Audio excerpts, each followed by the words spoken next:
Baik ikhwan sekalian, alhamdulillah pada kesempatan yang baik ini di sini kita akan mencoba mengkaji satu kitab yang ditulis oleh Imam Ibnul Ghani Al-Maqdisi. Jadi Imam Ibnul Ghani Al-Maqdisi menulis satu kitab dan judul kitabnya adalah merupakan Umdatul Ahkam. Jadi judul kitab yang kita akan bahas adalah kitab Umdatul Ahkam, yang artinya pondasi dasar hukum-hukum syariat Islam. Umdatul Ahkam, pondasi dasar hukum-hukum syariat Islam. Nah, ikhwan sekalian, di sini Imam Ibnul Ghani Al-Maqdisi menulis 400 hadis pilihan. 400 hadis pilihan yang beliau nukilkan dari riwayat Imam Bukhari dan Imam Muslim. Sehingga bisa dipastikan bahwa seluruh hadis-hadis yang ditulis dalam kitab Umdatul Ahkam ini semua adalah hadis-hadis yang sahih. Hadis-hadis yang sahih karena semua berasal dari riwayat Imam Bukhari dan Imam Muslim. Kemudian ikhwan sekalian, kalau kita lihat kitab ini tebalnya hampir lebih dari 1000 halaman. Kenapa demikian? Karena kitab ini disyarah oleh Syekh Abdul Rahman Al-Bassam. Jadi di setiap hadis itu Masya Allah ya, dijelaskan tentang gharibul hadisnya, kalimat-kalimat asing yang terdapat pada hadis tersebut. Jadi setiap lafaz hadis nanti akan dijelaskan maknanya. Jadi di sini, jadi memang syarah hadis ini sangat luar biasa, sangat bagus untuk kita pelajari, karena langsung mengeluarkan istifadah atau makna-makna dari setiap kalimat hadis yang akan dijelaskan. Itu di sini kalimat gharibul hadis, kalimat-kalimat asing yang terdapat pada hadis, pada tiap hadis yang ditulis oleh Imam Ibnul Ghani Al-Maqdisi di sini disyarah oleh Syekh Abdul Rahman Al-Bassam. Kemudian nanti juga akan dibawakan makna al-ijmali, makna hadis secara ringkas. Kemudian ma yu'khadhu minal hadis, kemudian istifadah, manfaat yang bisa diambil dari hadis. Bahkan Syekh Abdul Rahman Al-Bassam mengeluarkan beberapa manfaat, bahkan ada sampai 10, ada 20 dari manfaat satu hadis, lebih dari 1, 2, 3, ada yang 10 bahkan sampai 20. Dalam satu hadis beliau mengeluarkan manfaat ya, atau beberapa hikmah dan pelajaran yang bisa diambil dari setiap satu hadis. Baik ikhwan sekalian, kita masuk pada hadis yang pertama.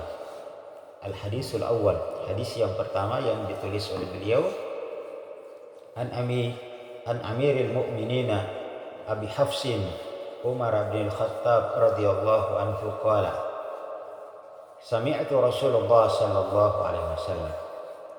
Dari Amiril Mu'minina Abi Hafsin Umar bin Khattab radhiyallahu taala anhu, qala, beliau berkata, sami'tu Rasulullah sallallahu alaihi wasallam.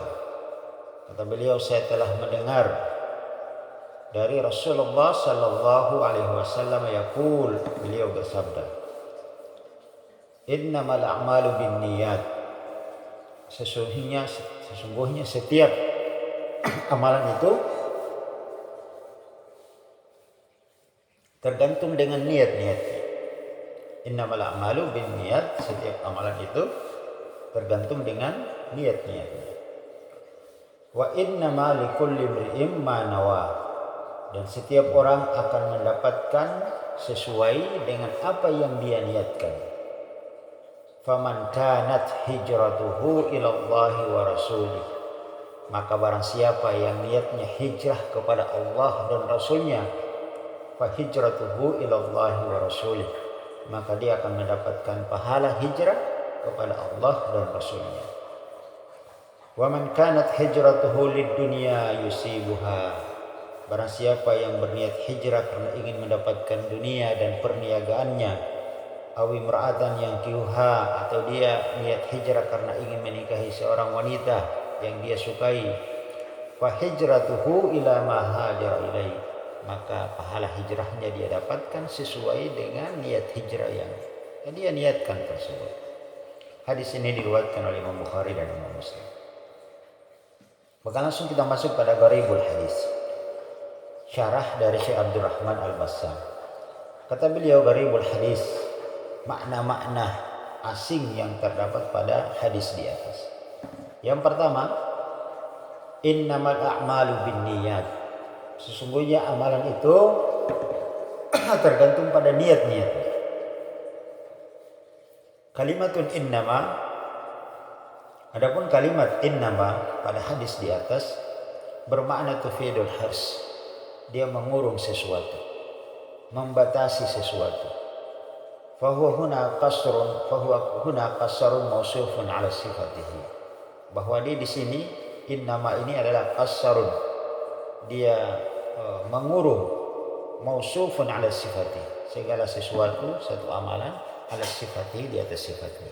Maksudnya ikhwan sekalian bahwasanya ya, setiap amalan itu tidak boleh keluar dari niatnya. Kapan satu amalan keluar dari niatnya, maka amalan tersebut ya, menjadi tidak dianggap, ya, menjadi amalan tersebut tidak ada. Jadi seseorang kalau dia meniatkan sesuatu, maka amalan yang dikerjakan tersebut harus sesuai dengan apa yang telah dia niatkan. Seperti tadi, orang yang niat berhijrah, maka dia harus mengamalkan amalan hijrah. Orang yang niatnya hijrah kepada Allah, maka dia harus mengamalkan hijrahnya kepada Allah SWT. Sama demikian. Seseorang ketika niat dia ingin melaksanakan sholat duhur, maka harus sholat duhur yang dia lakukan. Kalau niatnya dia ingin melaksanakan sholat sunnah, tidak boleh dia melaksanakan sholat wajib. Tidak bisa, itu tidak koneksi. Jadi antara niat, apa yang dia niatkan, maka itulah yang harus dia lakukan.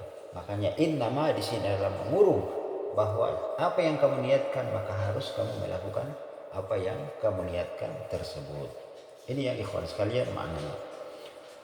Wa huwa isbatul hukmul a'mal, wa huwa isbatul hukmul a'mal bin niyah, bahwa isbat menetapkan. Jadi innama di situ wa huwa isbat, dia menetapkan hukmul amal, bahwa hukum-hukum setiap amalan itu bin niyah, harus dengan niatnya. Wa huwa fi quwwatin, atau dengan kalimat yang lebih jelasnya, yang lebih kuatnya untuk kita lebih mudah memahaminya adalah mal a'malu illa bin niyah, bahwa tidak ada amalan, tidak ada satu amalan illa bin niyah, kecuali dengan menghadirkan niatnya. Jadi kalau seorang dia melakukan satu amalan tapi dia tidak menghadirkan niat, atau dia melakukan satu amalan tapi berbeda dengan niat awalnya, maka amalan tersebut tidaklah diterima, tidaklah sah amalan tersebut. Wa yanfil hukum amma ada, maka menafikan hukum sesuatu amma ada, sama sekali tidak ada. Ini poin yang pertama. Kemudian poin yang kedua, gharibul hadis, makna-makna asing yang terdapat pada hadis di atas adalah merupakan an-niyah. Innamal a'malu binniyah. Jadi apa itu makna niat? Apa itu definisi niat? Kata Syekh Abdurrahman Al-Bassam, setelah beliau menjelaskan hadis yang ditulis oleh Imam Ibnul Ghani Al-Maqdisi dalam kitab Umdatul Ahkam ini, kata beliau, an-niyatu lughatan, niat itu didefinisikan secara bahasa al-qasdun, yaitu bermaksud, al-qasdun bertujuan, al-qasdun berkeinginan. Itu makna niat secara lughah, secara bahasa.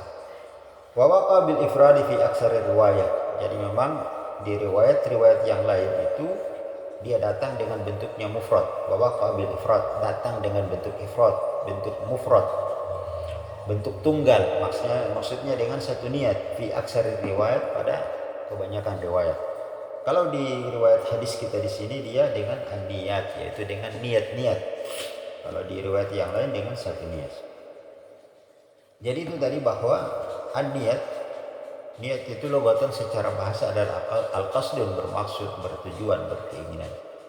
Qala al-Baydawi, berkata Imam al-Baydawi, an-niyatu, bahwasanya niat itu adalah merupakan ibaratun, adalah sebuah ungkapan anin bi'asul qalbi, yang terbetik di dalam hati, nahwu ma yurahu muwafiqan li gharadin min jalbi naf'in aw daf'i dhurrin. Jadi kata Imam al-Baydawi, an-niyatun ibaratun anin bi'asul qalbi. Jadi niat itu adalah merupakan sebuah ungkapan yang terbetik di dalam hati, nahwu ma yurahu muwafiqan, kepada apa yang dianggap cocok bagi dirinya, apa yang dianggap cocok bagi keinginannya, bagi apa yang dia mau. Ligharadin, dengan tujuan min jalbi naf'in, untuk mendapatkan manfaat, ya, untuk mendapatkan manfaat, au daf'i durrin, atau untuk mencegah keburukan, apa yang dia tidak senangi, dia tidak sukai. Nah, ikhwan sekalian, fitrahnya manusia ini di kehidupan dunianya ini, kalau dia berbuat sesuatu, maka pasti tujuannya ingin mendapatkan manfaat. Begitupun sebaliknya, bahwa dia melakukan sesuatu tersebut selain dia mendapatkan manfaat, pasti dia akan terhindar dari mudarat.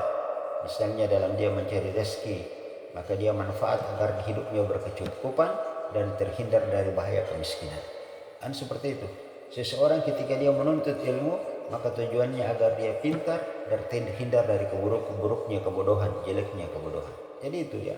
Jadi segala sesuatu orang berniat melakukan apapun itu ligharadin min jalbi naf'in, pasti tujuannya untuk mendapatkan manfaat, au daf'i durrin, atau menolak bala.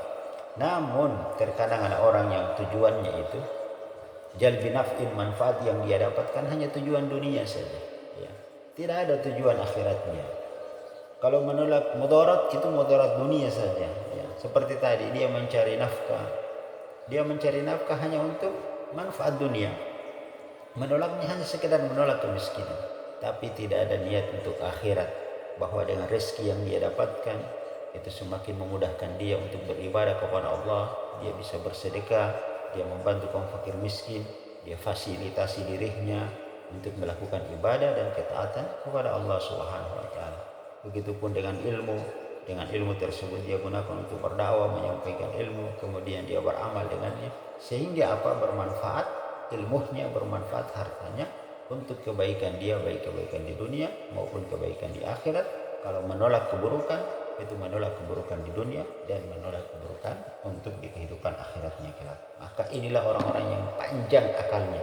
Ini orang-orang yang sehat akalnya. Yang dia berpikirannya itu adalah pikirannya panjang, bukan cuma hanya berpikir hanya semata untuk kehidupan dunia.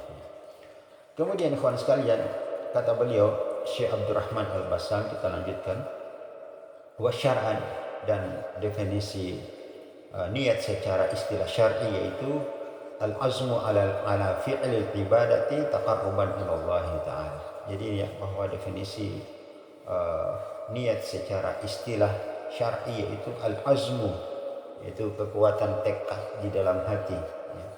Kekuatan tekad di dalam hati, keinginan yang kuat di dalam hati, ala fi'lil ibadati, untuk melakukan satu ibadah, taqarruban ila Allah taala, dalam rangka mendekatkan diri kita kepada Allah Subhanahu wa taala. Perhatikan, niat itu harus ada azam, ada kekuatan di dalam hati untuk melakukan satu ibadah kepada Allah. Sehingga kalau dia punya azamnya sudah kuat, tekadnya sudah kuat, maka pasti ibadah tersebut akan mampu mendekatkan diri dia kepada Allah Subhanahu wa taala. Sehingga sebaliknya ikhwan sekalian, bisa kita pahami bahwa kalau ada seseorang melakukan satu ibadah dan ketaatan kepada Allah, tapi justru ibadah dan ketaatan tersebut tidak mendekatkan diri, tidak mampu mendekatkan dia kepada Allah, justru semakin menjauhkan dia dari Allah Subhanahu wa taala, maka bisa dipastikan bahwa niat awalnya itu salah. Niat awalnya itu salah. Azam, kekuatan di dalam hatinya itu mungkin dia keliru, ya. Dia salah niat, ya. Karena kalau azamnya kuat, betul, niatnya betul, maka seluruh perbuatan ibadah apa saja yang dikerjakan, maka pasti itu adalah akan semakin mendekatkan orang tersebut kepada Allah Subhanahu wa taala. Kita lanjut pada poin yang ketiga, ya, yang ditulis oleh Syekh Abdurrahman Al-Bassam di sini. Gharibul hadis, masih makna-makna asing yang terdapat pada hadis di atas. Yang ketiga, faman kanat hijratuhu, maka barang siapa yang hijrahnya, ya, faman kanat hijratuhu, barang siapa yang hijrahnya ila akhiril hadis, alif lam kha di situ, ila akhiril hadis. Ini adalah, kata beliau, misalun, sebagai perumpamaan saja, yuqarrirun, untuk menetapkan, wa yuwaddih, dan untuk menjelaskan al-qaidah as-sabiqah, untuk kaidah sebelumnya. Jadi dia sebagai hanya contoh untuk menetapkan, menentukan, wa yuwadih dan menjelaskan al-qaidah as-sabiqah, kaidah sebelumnya. Kan faman kanat hijratuhu ila Allah wa rasulih fa hijratuhu ila Allah wa rasulih. Jadi ini hanya sebagai contoh. Tapi kaidah intinya itu adalah innamal a'malu binniyat wa innamal likulli imri'in ma nawa. Sesungguhnya hadis itu cuma hanya dua itu saja. Innamal a'malu binniyat wa innamal likulli imri'in ma nawa. Sesungguhnya amalan itu tergantung kepada niatnya dan setiap orang akan mendapatkan sesuai apa yang dia niatkan. Cukup sampai di situ saja. Adapun faman kanat hijratuhu ila Allah wa rasulih fa hijratuhu ila Allah wa rasulih itu hanya contoh saja. Ya, bahwa setiap amalan itu tergantung kepada niatnya. Seseorang akan mendapatkan sesuai apa yang dia niatkan. Contohnya ini loh. Contohnya gini. Siapa yang berhijrah kepada Allah, maka dia akan dapatkan pahala hijrah kepada Allah dan Rasulnya. Siapa yang berhijrahnya karena dirinya, dia akan dapatkan dunia. Siapa yang hijrahnya karena wanita, dia akan dapatkan wanita. Jadi kalimat setelahnya itu adalah hanya contoh saja. Tapi kaidah yang sesungguhnya hanya pada dua kalimat itu. Faman innamal a'malu binniyat wa innama likulli imri'in ma nawa. Jadi dikatakan di sini misalun yuqarrir wa yuwati al-qaidah sabiqah. Itu hanya sebagai bentuk perumpamaan untuk menetapkan, menjelaskan al-qaidah sabiqah. Ini yang ketiga. Kemudian yang keempat dan kelima, faman kanat hijratu jumlatun syartiyah. Ini kita perhatikan ya. Yang keempat dan kelima. Faman kanat hijratuhu, barang siapa yang hijrahnya jumlatun syartiyah, ini adalah merupakan bentuk jumlatun syartiyah. Fa hijratu ila Allah wa rasulih, maka ini jawab syartiyah atau jawab syartiyah. Jadi misalnya gini, jumlatun syartiyah itu gini. Siapa yang berbuat begini, maka dia akan dapatkan begini. Nah, seperti itu. Siapa yang melakukan ini, maka balasannya ini. Maka jumlatun syartiyah, siapa yang berbuat ini. Jawab syarat, maka dia akan mendapatkan ini. Siapa yang melakukan ini, itu jumlatun syartiyah. Maka dia akan diberikan balasan yang ini. Itu namanya jawab syartiyah. Nah, jadi seperti itu. Nah, maka di sini dikatakan faman kanat hijratuhu ila Allah wa rasulih. Siapa yang hijrahnya kepada Allah dan Rasulnya, maka dia akan mendapatkan atau akibatnya fa hijratuhu ila Allah wa rasulih. Dia akan mendapatkan pahala hijrah kepada Allah dan Rasulnya. Maka di sini dikatakan jawab syartin wa tahada syartu wal jawabu. Maka di sini antara jawab jumlatus syartiyah dan jawab syartiyah adalah sama. Li'annahuma 'ala takdir, sebab keduanya ingin menjelaskan man kanat hijratuhu ila Allah wa rasulih. Man kanat hijratuhu ila Allah wa rasulih. Barang siapa yang hijrahnya kepada Allah dan Rasulnya, maka ini niyatun wa qasdan, dari sisi niat dan tujuan. Kan dia sudah niat dalam hatinya, saya akan hijrah kepada Allah dan Rasulnya. Maka itu dia sudah pasang dalam hatinya, niatnya sudah kuat. Fa hijratu ila Allah wa rasulih. Karena niatnya tadi dia ingin hijrah kepada Allah dan Rasulnya, maka dia lakukan hijrahnya kepada Allah dan Rasulnya. Sawaban wa ajra, maka dia akan dapatkan pahala dan ganjaran di sisi Allah Subhanahu wa ta'ala. Ini ikhwan sekalian, gharibul hadis, makna-makna asing yang terdapat pada hadis. Yang pertama diriwayatkan dari Umar bin Khattab radhiyallahu taala anhum, dari hadis riwayat Imam Bukhari dan Imam Muslim. InsyaAllah pada pertemuan yang akan datang kita akan bahas terkait dengan al-ma'nal ijmali, makna-makna ringkas yang terdapat pada hadis di atas ya. Hadisun azim, hadis yang sangat mulia, hadis yang dia dikatakan sebagai hadis yang ringkas. Hadis yang ringkas tapi memiliki makna yang sangat luas. Kita cukupkan sampai di sini. Subhanakallah wa bihamdik, asyhadu an la ilaha illa anta, astaghfiruka wa atubu ilaik. Assalamualaikum warahmatullahi wabarakatuh.